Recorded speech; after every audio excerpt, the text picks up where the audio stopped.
We're out here at COSI with Taylor Shaw, and we are talking about the science of brittleness and Titanic with a bouncy ball. What are we doing? Yeah, so I have a bouncy ball here. It's nice and rubbery. You can see I can squeeze it.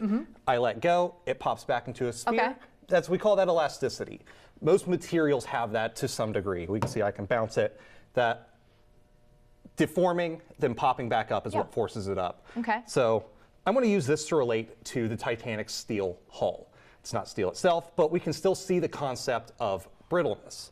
What I actually have in here is liquid nitrogen. Okay. It's negative 320 degrees Fahrenheit. That's cold. It's pretty cold. Yeah. So I'm going to pour some into this. We already have another bouncy ball in there already. And we're going to let that boil for a little bit. All right.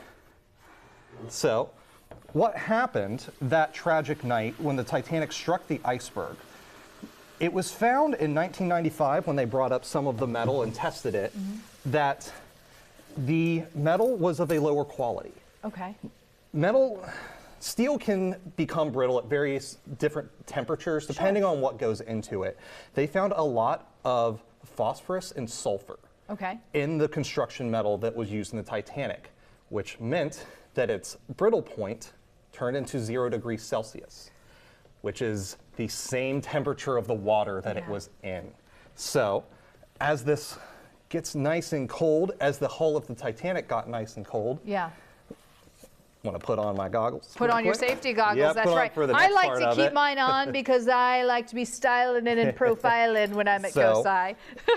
When the Titanic ended up scraping the iceberg, a lot of that metal, instead of bending, having some of that elasticity, steel has some elasticity, there's a little bit of elasticity in there. And instead of absorbing that, it hit that really hard and it just shattered. That's wild. Much like what we're going to do with this thing here in a second, if you're ready. I'm a little afraid for my friend, the bouncy ball. So we're going to 3, 2, 1.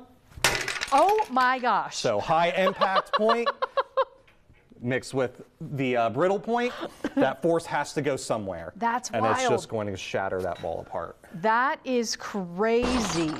And yeah, I mean, if your ship is made out of something that's not really working with the temperature of the water, hitting an iceberg would be a very, very bad thing. Yes, for sure. That wasn't the only reason that caused the Titanic to tragically sink that night, but it is a compounding effect that happened.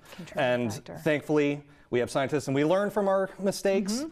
So when they actually tested that metal against modern metal in 1995, the modern metal was much more elastic in how it received that impact. You're making me feel very safer on boats now. Yes. Thank you. No problem. Very cool. And of course, you can come out here to COSI. You can see the Titanic exhibit through Labor Day. Thank you so much for this very frightening experience. I was a little scared when that thing popped.